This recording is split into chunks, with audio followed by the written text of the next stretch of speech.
नमस्ते विद्यार्थी मित्रों, कक्षा 9वीं हिंदी इस विषय के द्वितीय सेशन में मैं सुभाष घुगे आपका हार्दिक स्वागत करता हूं। विद्यार्थी मित्रों, इसके पहले सेशन में हमने पृथ्वी आकाश इस पत्र का अध्ययन किया हुआ है। अब ये जो द्वितीय सेशन है हमारा, इस द्वितीय सेशन में हम इस पृथ्वी आकाश पाठ के दूसरे भाग का अध्ययन कर रहे हैं। तो इस सेशन में पृथ्वी ने आकाश को पत्र लिखा हुआ है, उस संदर्भ में हम चर्चा करने वाले हैं। पेज नंबर आप 41 निकालिए। हे आकाश, तुम्हारा पत्र मिला।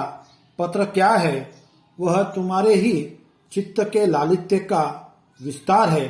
तुम्हारे पत्र के शब्द शब्द में सितारों की रोशनी की नीलिमा दमक रही है और उसी दमक में से तुम्हारे प्रश्नों के उत्तर ढूंढ रही हो। तो यहाँ पर पृथ्वी जो है वह आकाश को कह रही है कि हे आकाश, तुम्हारा पत्र तो मिला, लेकिन वो पत्र क्या है? वह तुम्हारे ही चित्त के लालित्य का विस्तार है और तुम्हारे जो पत्र है वह पत्र शब्द शब्द के रूप में सितारों की रोशनी की नीलिमा दमक रही है। और जिस प्रकार आसमान में तारे चमकते हैं, तारे चमकने के बाद उस तारों की रोशनी से, उन सितारों की रोशनी से, उस चांदनी की रोशनी से समूचे धरती पर प्रकाश फैल जाता है और आसमान में जो नीलिमाएं होती है वह नीलिमाएं भी चमक उठती है। यहाँ पर आकाश का एक और नाम दिया गया है। हे अनंत नीलिमा के विस्तार में अपनी पावस्ता को आभूषण रखने वाले देव, तुम कितने उदार, कितने पारदर्शी हो। तो यहाँ पर आकाश के बारे में कहा गया है कि तुम कितने उदार हो, कितने पारदर्शी हो। उदार का अर्थ यह जो हमेशा दयालु होता है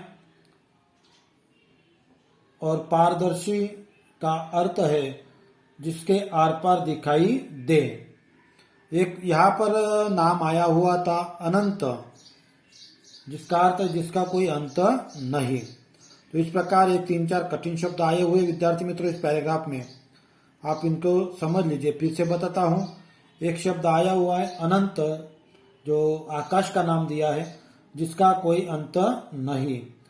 दूसरा शब्द आया है दयालु, जिसका अर्थ है उदार, उदार को ही दयालु कहा गया है।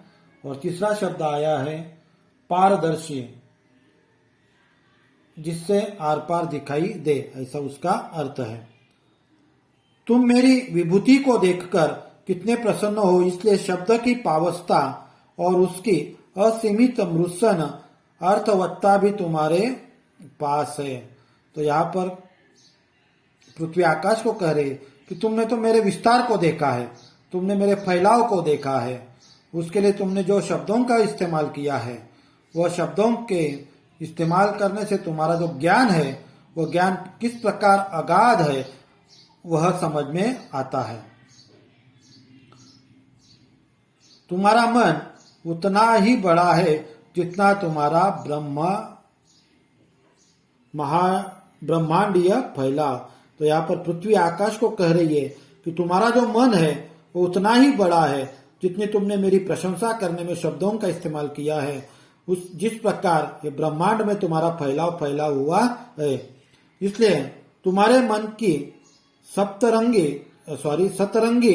पर मेरी मृदुताई और निठुराई को तुमने बराबर जगह दी है। इसलिए तुम्हारे मन में ये जो मेरी मृदुताई है, मृदुताई यानी कोमलता, निठुराई यानी क्या? निर्दयता। यानी धरती की कोमलता और निर्दयता को तुमने जगह दी है। ऐसा मेरे परिवार के सदस्यों के बीच नहीं होता। तुम मेरे वैभव पर निहाल हो, पर यहाँ तो एक का वैभव दूसरों की ईर्ष्या से फूलता है। यानी पृथ्वी कह रही है कि धरतीवासी जो होते हैं वह दूसरों की ईर्ष्या से हमेशा जलते हैं। ये बिल्कुल बात सही है। एक की सफलता पर दूसरे के निवाले में कंकर आ जाता है। यानी अगर कोई अपना जान पहचान वाला कोई परिचित व्यक्ति की सफलता होती है तो उसकी सफलता दूसरों से देखी जाती नहीं।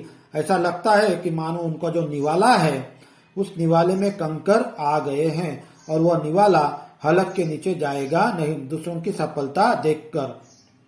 हे अनंत, मेरे ही जायों ने मुझे खोदा, यानी मेरे ही जायों ने, यहाँ पर जो शब्द आ रहा है जाय यानी बच्चे, यानी मेरे ही बच्चों ने मुझे खोदा है, मुझे बांधा है, मुझे पाटा, मुझे लांगा, मेरा दूध पिया, अन्न खाया, वह सब किया सो किया, पर मेरे पेट के पानी को भी ये अब निकाल कर पी रहे हैं। धरती बता रही है कि जिन तुम कह रहा है कि भूकंप क्यों आ रहे हैं। इसके पहले पैराग्राफ में, इसके पहले भाग में हमने देखा है कि आकाश ने पृथ्वी पर आरोप किया है कि तेरे ही बच्चों का तू सर्वनाश क्यों कर रही है। अब पृथ्वी बता रही है कि धरती पर यह सर्वनाश क्यों हो रहा है, ये प्राकृतिक आपदा क्यों आ रही है, भूकंप क्यों आ रहा है। क्योंकि लोग अपने घर बनाने के लिए पर्वतों को काट रहे, चट्टानों को गिरा रहे, रास्ता बनाने के लिए पेड़ काटे जा रहे हैं, बल्कि उस जितने पेड़ काटते हैं उतने पेड़ लगाए जाते नहीं। अब धरती के जमीन के अंदर बोरिंग करके, ट्यूबवेल करके पानी निकाला जा रहा है। मेरे रोम रोम में उगे जो वृक्ष है वो वृक्षों को काट रहे हैं। आप अब देख रहे होंगे कि जलगांव शहर से जो हाईवे गुजर रहा है उस हाईवे के विकास के लिए अनगिनत वृक्षों को काट दिया गया है। मेरी शिराओं धमनियों सी नदियों में अपना नरक डाल रहे हैं। यानी जमीन पर ये जो धरतीवासी है यह प्रदूषण फैला रहे हैं। मेरी हवा,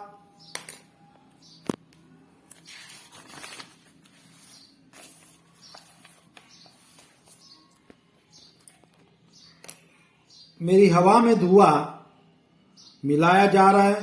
मेरे ऊपर का अंतरिक्ष जो तुम्हारा ही हिस्सा है और मेरा अर्धांग है उसे भी इंसेंस, मिसाइल्स, उपग्रह, विचित्र विचित्र गैसों से पाट दिया गया है। धरती और आसमान के बीच में अब तरह तरह का जो प्रदूषण है, इस प्रदूषण में तरह तरह के मिसाइल्स आ गए हैं।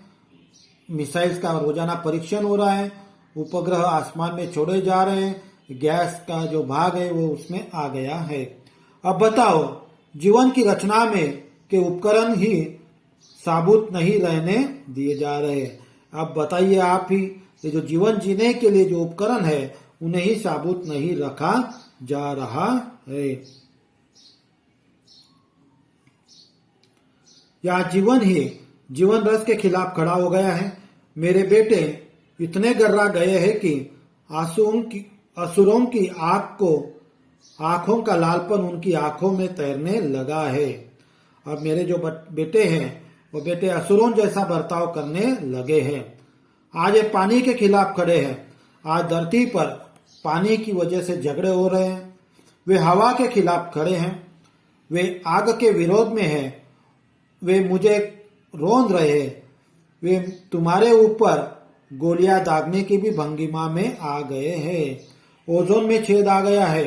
कुल मिलाकर वे जीवन के हिमायती होकर भी जीवन के खिलाफ खड़े हो गए हैं। तो जीवन के खिलाफ ये लोग खड़े हो गए हैं। जो धरती, जो आसमान उनके जीवन जीने के लिए महत्वपूर्ण साधन है, उन्हें ही आज मनुष्य अपनी गलतियों की वजह से नुकसान पहुंचा रहे हैं। विद्यार्थी मित्रों, इस सेशन में इतना ही। तुरंत मिलेंगे दूसरे सेशन में। धन्यवाद।